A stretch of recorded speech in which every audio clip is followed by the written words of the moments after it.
Hi friends, सत श्री अकाल, आदाब, नमस्ते। मैं आपका फ्रेंड नवीन कनाडा से आज फिर से एक नए टॉपिक पे बात करने वाला हूँ आपके साथ। तो सबसे पहले आपका बहुत बहुत थैंक्स कि आपने जो मेरी सेकंड वीडियो है उसको बहुत ज़्यादा लाइक्स किया, उसकी सब्सक्रिप्शन भी बढ़ गई है ना। तो आपको रिक्वेस्ट करूँगा इस चैनल को मैक्सिमम सब्सक्राइब करें। और आज के टॉपिक पे बात करने से पहले जो एक दो मेन क्वेश्चन आए थे मेरी सेकंड वीडियो में, पूछा आपने, तो मैं उसका जवाब दे दूं। देखिए, जिनको जिनको पता है, मैं मेरे फ्रेंड्स को पता है, मैं कोई ऐसा कंसल्टेंट नहीं हूं। मैं तो आपसे बस दिल की बात करता हूं, ना ही मैं कोई चार्ज लेता हूं यहाँ पे, ना कंसल्टेंसी करता हूं। जैसे हमारे मोदी जी दिल की बात करते हैं, वैसे ही आपसे दिल की बात करता हूं कि आपको अगर आप प्लान कर रहे हैं आने में, तो आपको आसानी हो, है ना, आपको हेल्प मिल सके। और दूसरा, जिन्होंने पूछा था अपने बच्चों के बारे में, देखिए बच्चों को, जैसे मैंने अपनी सेकंड वीडियो में बताया था कि बच्चे का आना या ना आना हर एक फैमिली के अलग अलग सर्कमस्टांसिस पे डिपेंड करता है, और बच्चे की चाहत, जुनून और उसके लक पे भी डिपेंड करता है कि वो यहाँ पे आए।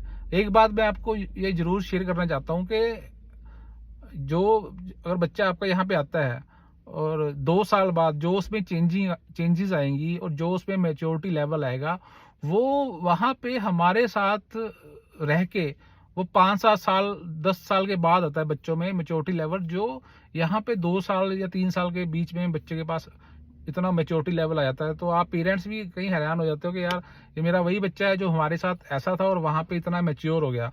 उस मेच्योरिटी लेवल में क्या आएगा, उसको टाइम मैनेजमेंट आ जाएगी, उसको फाइनेंशियल प्लानिंग आ जाएगी करनी, उसको अपना डे प्लान करना आ जाएगा, वीक प्लान करना आ जाएगा, उसको अपना मंथ प्लान करना आ जाएगा, उसको फाइनेंशियल सिक्योरिटी का पता चल जाएगा, उसको पैसे की वैल्यू पता चल जाएगी कि पैसे की वैल्यू क्या है, और सबसे इम्पोर्टेंट जो रिलेशनशिप की वैल्यू है वो भी उसको। इन सभी 4-5 पॉइंट जो लाइफ में बहुत इंपॉर्टेंट होते हैं अपने ग्रो करने के लिए, वो मेच्योरिटी लेवल बहुत जल्दी और बहुत अच्छा मेच्योर्ड हो जाएगा, और क्योंकि डिसीजन मेकर बन जाएगा वो, है ना। तो हमें डिसीजन मेकिंग बनाने में, अगर आप अपने पेरेंट्स के पास रहते हैं वहाँ पे और यहाँ पे आने में, दोनों में जमीन आसमान का फर्क है। नो डाउट यहाँ पे काम भी करना पड़ता है, और पढ़ना भी पड़ता है। इंडिया के मुकाबले स्टूडेंट्स की लाइफ टफ है, बट फ्यूचर बनाने के लिए और अब कुछ करने के लिए, कुछ पाने के लिए कुछ खोना तो पड़ता ही है ना। बट अगर उनका फ्यूचर देखा जाए तो वो डिपेंड करता है कि वो किस लाइन में जाते हैं, उनकी इंटरेस्ट किस में है, किस फील्ड में अपना फ्यूचर बनाते हैं। तो as a being a person और बीइंग ए मेच्योरिटी लेवल, वो बहुत जल्दी सीख जाएंगे एज कम्पेयर टू अगर वो पेरेंट्स के साथ रहते हैं ना। तो आज के टॉपिक पे, जो आज का टॉपिक है उस पर बात करते हैं। आज हम बात करेंगे कि अगर आप कनाडा आना चाहते हैं तो कैसे आए, कितने रास्ते हैं कनाडा आने के। तो सबसे पहले जो सबसे सस्ता और सबसे बढ़िया तरीका है कि आप वहां से अपनी पीआर के बेस पे ही आए, है ना।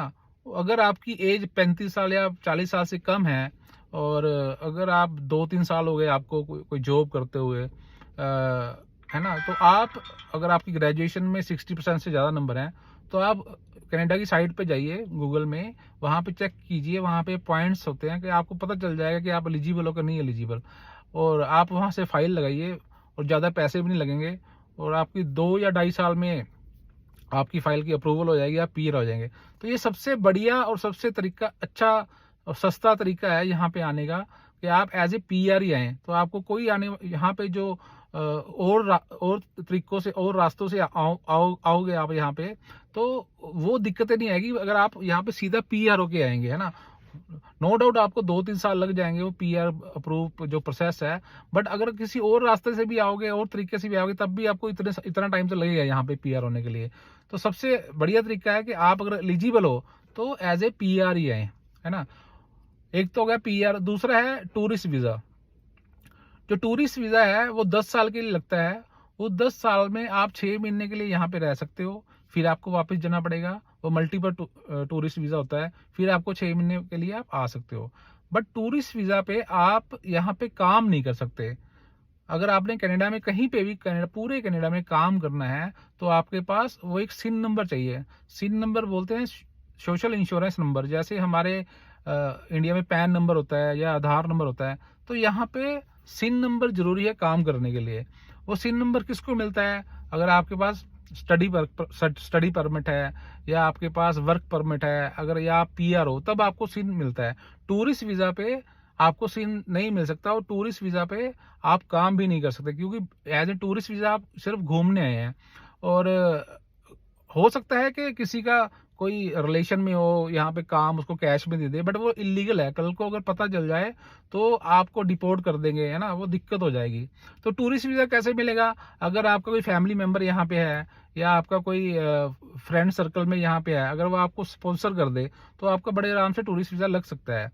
या अगर आपकी फाइनेंशियल स्ट्रेंथ अच्छी है, वहाँ पे आपकी बैंकिंग अच्छी है, आपका अच्छा बिजनेस है, या आप अच्छी जॉब है ना, आपकी रिटर्न्स अच्छी हैं, आपकी बैंकिंग अच्छी है, तो एक्सपीरियंस अच्छा है, तो उसके बेस पे अगर आप कोई वहाँ पे काम कर रहे हो, तो उसके वास्ते बड़े आराम से आपको टूरिस्ट वीज़ा लग जाएगा। उसकी ज़्यादा फीस भी नहीं होती। बट यहाँ पे आगे टूरिस्ट वीज़ा पे आगे आप काम नहीं कर सकते, उसके लिए वर्क परमिट लेना पड़ता है ना। उसके जो डिटेल में हमारे अगले टॉपिक पे बात करेंगे। तो ये हो गया टूरिस्ट वीज़ा, एक हो गया पीआर, दूसरा हो गया टूरिस्ट। तीसरा हो गया कि आपको कोई जॉब ऑफर मिल जाती है, अगर आप जैसे आईटी में हो, या आपके पास कोई टेक्निकल स्किल है, तो आप जॉब बैंक कनेडा एक साइट है गूगल की, उसमें जाएं, उसमें काफ़ी सारी जॉब्स हैं। तो इनको टेक्निकल या आईटी के लोग ये ढूंढते रहते हैं, यहाँ पे पोजीशंस निकलती रहती हैं, आप वहाँ से अप्लाई कीजिए। अगर आपको जॉब ऑफर मिल जाती है तो आप वर्क वीज़ा पे यहाँ पे आ सकते हो।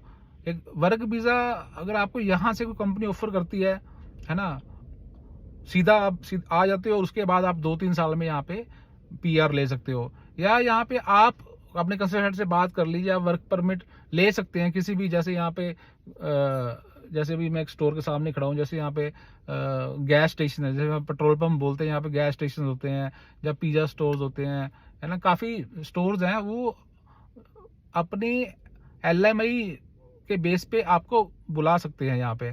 एलएमआई क्या है, वर्क परमिट क्या है, ये अगले टॉपिक पे बात करेंगे। आज हम सिर्फ बात कर रहे हैं कि कितने वेज हैं आने के। ठीक है, एक तो हो गया पीआर, दूसरा हो गया टूरिस्ट, तीसरा हो गया आप वर्क परमिट पे आ सकते हो, जॉब ऑफर पे आ सकते हो, और फोर्थ हो गया as a student. As a student आप आ सकते हो। +2 के बाद आप स्टूडेंट वीज़ा पे आ सकते हो, जिसमें आपको 2 या 3 साल के लिए स्टडी करना पड़ता है, फिर आपको 2 साल का वर्क परमिट मिलता है, फिर आप 5-5.5 साल बाद जाके पीआर होते हो यहाँ पे। और अगर आप ग्रेजुएशन के बाद आते हो तो 1 साल की भी स्टडी होती है, 2 साल की स्टडी होती है, फिर 1 साल का वर्क परमिट मिलता है। डिपेंड करता है ग्रेजुएशन के बाद आपका कौन सी कोर्स आप में आ रहे हो, कौन सी यूनिवर्सिटीज़ में आ रहे हो, है ना, तो वो भी वहाँ पे भी आपको 3 से 4 साल लग जाते हैं पीआर होने में, है ना। तो अब पीआर पे आपका कोई ज़्यादा पैसा नहीं, 45,000 फीस है मुझे लग रहा है एक पर्सन की, और उसके बाद टिकट है, उसका ज़्यादा पैसे नहीं लगना। टूरिस्ट पे आप आ तो जाओगे, बट काम नहीं कर पाओगे। टूरिस्ट पे भी ज़्यादा पैसे लगना, टूरिस्ट वीज़ा पे ज़्यादा पैसा नहीं लगता, और आपने सिर्फ टिकट लेनी है। वर्क पर स्टूडेंट वीज़ा पे तो 20-22 लग ही जाता है, और जो एलएमआई है, जो वर्क परमिट है, उस पर भी उससे ज़्यादा पैसा लग जाता है, 35-40 लाख भी लग जाता है। और डिपेंड करता है कि आप कौन सी जॉब पे आ रहे हो, कौन सी जॉब ऑफर आपके पास है ना, और कहाँ किस प्रोविंस में आ रहे हो, ये बहुत इन पॉइंट्स पे बहुत ज़्यादा मैटर करता है। जो वर्क वीज़ा और student visa, work student study visa है और जो वर्क वीज़ा है, इस पे ये अलग वीडियो बन जाएगी, अलग टॉपिक है ये, और इस पे बहुत बड़ी वीडियो बन जाएगी, तो आज इस पर बात नहीं करेंगे, मैं अगली वीडियो में बात करूँगा, है ना। तो ये 4 तरीके आने में, तो आप मेरे हिसाब से, अगर आपकी, जो मैंने आपको पहले बताया, अगर पीआर में आप एलिजिबल हो, आप चेक कीजिए, तो सबसे बढ़िया तरीका वही है जिसमें आपके पैसे कम लगेंगे। टूरिस्ट में आके यहाँ पे कन्वर्ट करोगे, उसमें भी पैसे लगेंगे। स्टडी वीज़ा पे आओगे, उसमें भी पैसे लगेंगे।